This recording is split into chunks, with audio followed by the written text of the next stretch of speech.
This man stole more money than half of his country's national debt. In 1997, Zaire's hospitals had no medicine. Teachers hadn't seen a paycheck in months. Children were dying from diseases that cost less than $1 to treat. And Mobutu Sese Seko, he was chartering the Concorde for private shopping trips. But here's what most people get wrong about him. He wasn't just some greedy dictator grabbing cash out of a drawer. That's not what this was.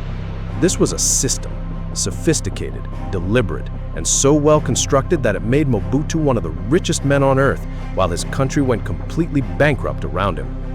And the part that should genuinely unsettle you, almost every dictator in history used the exact same system, 5 steps, in sequence, like a recipe.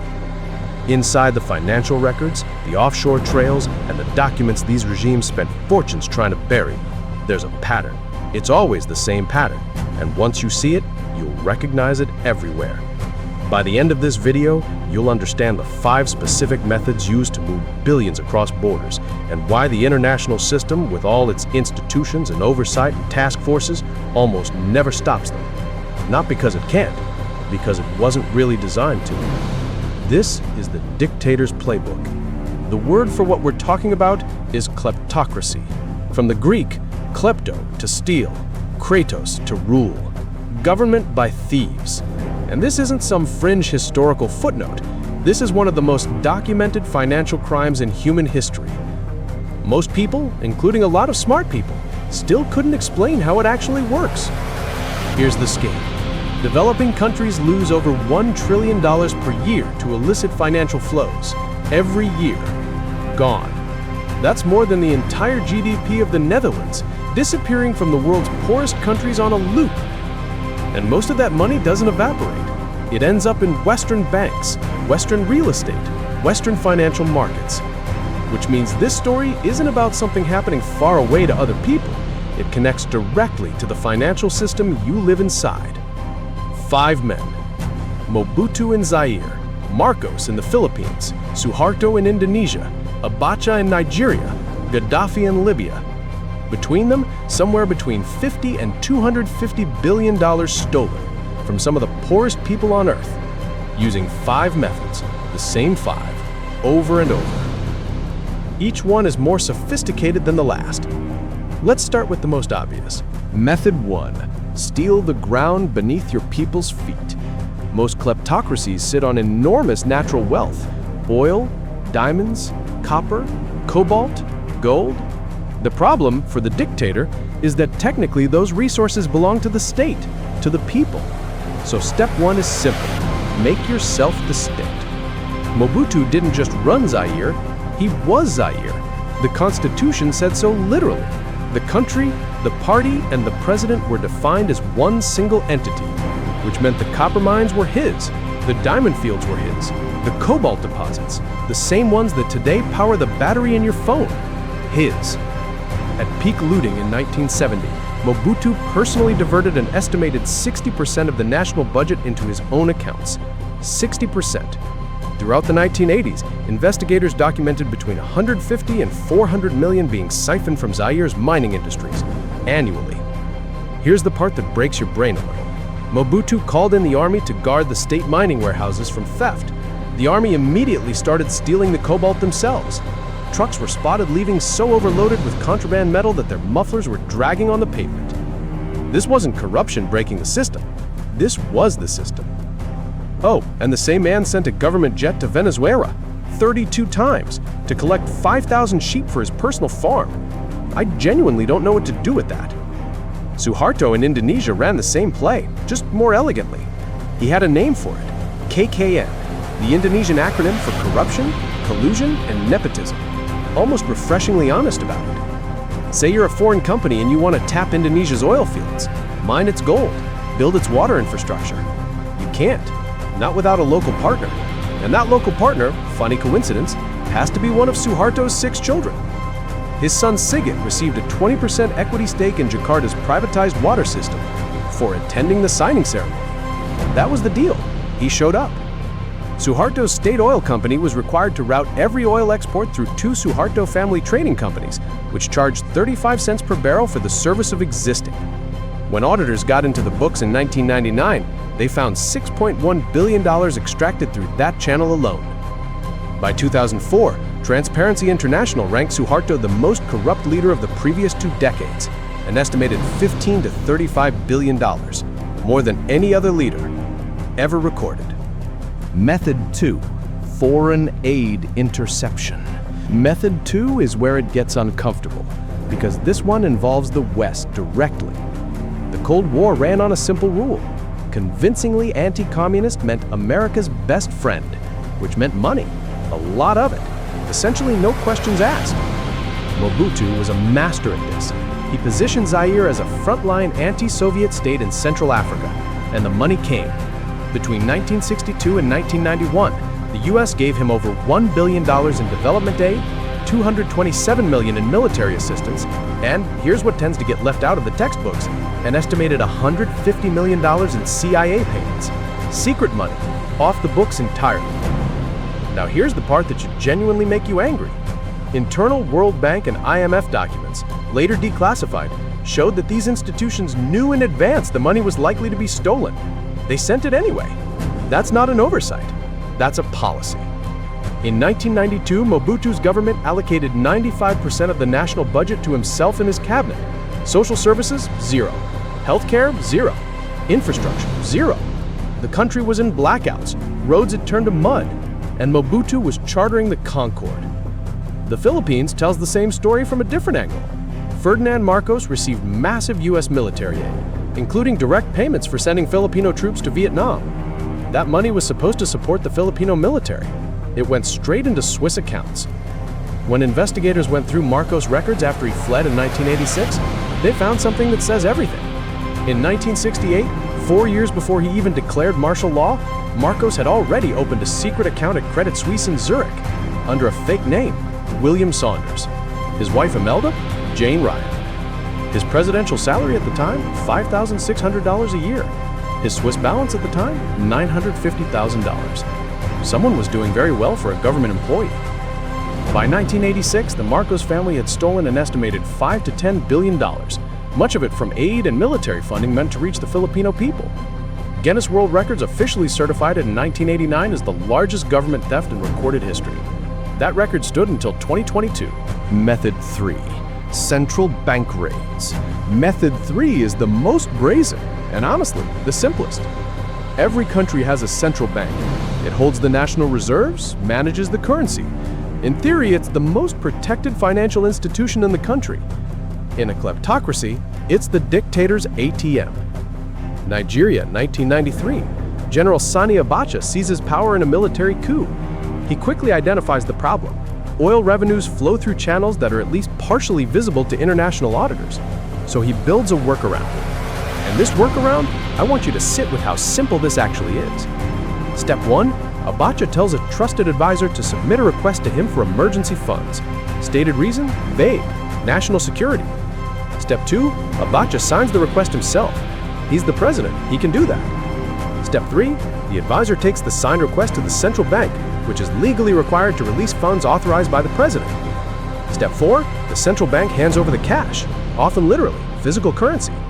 Step 5, the advisor delivers the money to Abacha's house. According to Enrico Manfrini, the Swiss lawyer Nigeria eventually hired to track the stolen billions, some of this was transported by the truckload, actual trucks, pulling up to the presidential residence, unloading cash. This went on for 5 years. Total stolen from the central bank alone, more than $2 billion. And that was just one channel. Marcos took a different approach, more layered. His family allegedly extracted up to $10 billion from the Central Bank of the Philippines over 21 years through a network of shell companies, fake identities, and offshore accounts so complex that investigators now believe less than 10% of the money has ever been recovered. Marcos stole somewhere between $5 and $30 billion. After 40 years of searching across 4 countries, roughly $4 billion has come back. The rest is still out there, somewhere in the global financial system, right now.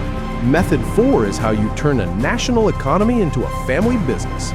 The technical term is crony capitalism, which makes it sound almost respectable, like something from a business textbook. What it actually means? You control the government, so you control who gets to do business, and everyone who does business pays you. Suharto was the undisputed master, 6 children. By adulthood, each controlled a major sector of the Indonesian economy: timber, banking, telecommunications, toll roads, and I'm genuinely not making this up, cloves. His son Tommy held a monopoly on cloves, a staple ingredient in Indonesian cigarettes. Every single pack sold in Indonesia put money in a Suharto pocket. Here's how the machine worked. Suharto would create a foundation, a yayasan in Indonesian, officially charitable. On paper, schools, hospitals, rural development. In practice, a holding company for the family empire. Corporations operating in Indonesia were quietly required to donate to these foundations. Not optional. That was the cost of doing business. And those donations flowed back into companies owned by the Suharto family. One foundation received mandatory contributions from civil servants, deducted automatically from their salaries every month. Workers were paying Suharto to work for Suharto. When Indonesia's economy collapsed in 1998, partly because of the structural rot this system had been building for 30 years, the Suharto family's total estimated holdings were $30 billion. The country needed an emergency IMF bailout. Abacha ran a cruder version. In 1993, he simply stopped payment on Nigerian government contracts with foreign companies. Billions in legitimate contracts, frozen. Then his representatives arrived with an offer. We'll restart your payments. 25% goes to the Abacha family. Take it or leave it. One French construction company, the Dumez Group, took it. They had $469 million in outstanding contracts. They needed the money. Court documents later showed the exact transfers.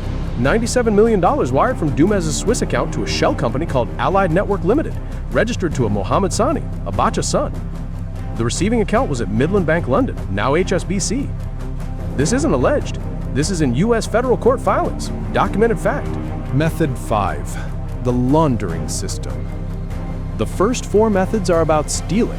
Method 5 is about making sure no one can ever take it back. Stealing $1 billion is the easy part. The hard part is keeping it. If you pile cash in the presidential palace, it gets seized the second you lose power. And every one of these men knew, eventually they would lose power. So the money had to disappear, completely, into the legitimate global financial system. Untraceable, protected by the same legal machinery that protects everyone else's money. Step 1. Create an anonymous shell company. Not in your country. The Cayman Islands, British Virgin Islands, Liechtenstein, Panama. The company has a name like Meridian Holdings Ltd. A registered address, which is just a law firm's mailbox. A director, a professional nominee who signs documents for hundreds of companies and has no idea what any of them actually do. The company has no employees, does no business, and exists solely to own things in your name without your name appearing anywhere. Step 2. Move the money through the company. The cash from the central bank raids, the mining revenues, the intercepted aid, into this shell company's account. In Switzerland, Luxembourg, Singapore. Then it moves again to another shell company in another jurisdiction. The chain might be 5, 6, 7 companies deep across as many countries. Here's the math that makes this system so durable. Every transfer takes 10 minutes. Legally unwinding each one through official channels with full international cooperation takes 3 to 6 months per step. 10 minutes to steal, 6 months per step to recover. If you think that asymmetry is a coincidence, you're starting to understand exactly how this was designed. Step 3. Buy real things. Once the money's moved through enough shells, it's clean. Now you buy real estate in London, apartments in Paris, luxury hotels on the Côte d'Azur, art, yachts, things that hold value and don't ask questions. Mobutu had 12 palaces inside Zaire and villas scattered across Europe. The Gaddafi family had an estimated $200 billion spread across accounts, investments, and properties worldwide. When the Obama administration froze Libyan assets in 2011, the US alone locked up $30 billion in 48 hours. That number tells you exactly where the money was. And this is the part that almost never gets discussed. Kleptocracy doesn't work without enablers. Shell companies are set up by lawyers. Accounts are maintained by private bankers. Real estate is purchased through brokers. Art goes through auction houses. All of them, in many documented cases, knew or should have known where the money was coming from. After Abacha died in 1998, Swiss authorities sent a general alert to every bank in the country demanding disclosure of any Abacha family accounts. Within 48 hours, 95% of Swiss financial institutions disclosed matching accounts. They had the money the whole time. Nobody had asked. None of this works without the Western financial system. And I don't mean passive, look-the-other-way cooperation. I mean active, knowing, in some cases enthusiastic. The Cold War ran on one rule: the enemy of my enemy is my friend. Convincingly anti-communist? You're in. Doesn't matter what you're doing at home. Mobutu told Washington he was holding the line against the Soviets in Central Africa. The CIA paid him. The State Department defended him publicly. The World Bank and IMF kept lending, even after their own internal documents showed they knew the money would be stolen. Over $1 billion in American taxpayer money went to a man systematically gutting one of the world's poorest countries. Not an oversight, a policy. In 1985, 1 year before Marcos was overthrown, the U.S. ambassador to the Philippines reported to Congress that the Marcos family had stolen an estimated $10 billion in recent years. The U.S. kept supporting them anyway. The Abacha family's stolen billions moved through U.S. financial institutions and U.S. Treasury bonds. That's in Department of Justice federal court filings.